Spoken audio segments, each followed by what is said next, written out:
If there were 3 things in this course that I would hope that you would remember a few years from now, is the relationship between correlation and causation. This one gets messed up in the media all the time. People do not understand that correlation is not the same thing as causation. If you have a value of R close to 1, all it tells you is that larger values of one variable tend to be associated with larger values of the other variable.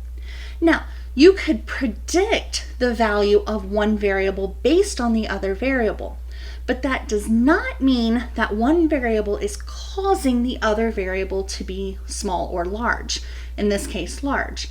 So just because you have a strong association does not imply causation. It frequently happens, however, that 2 variables are highly correlated, not because the change in one is causing a change in the other, but there's actually a 3rd variable that is strongly related to the first 2 variables. I want you to consider, for example, the reading level of children and the shoe size. There is a very strong correlation between the reading value or the reading level and shoe size. But shoe size does not cause you to be a better reader. In fact, it's your age that makes you a better reader and your age that makes you have a larger shoe size. So whenever studies find that there was a strong correlation, do not assume that that means that there was a causation relationship there. Scientific experiments can often make a strong case for causality, but only when they've carefully controlled the values of all the variables that might be related to the ones under study. So then, when it's been carefully designed, if y is observed to change in a smooth way as the experimenter changes the value of x, then and only then can we be comfortable with a causal relationship between those 2 variables.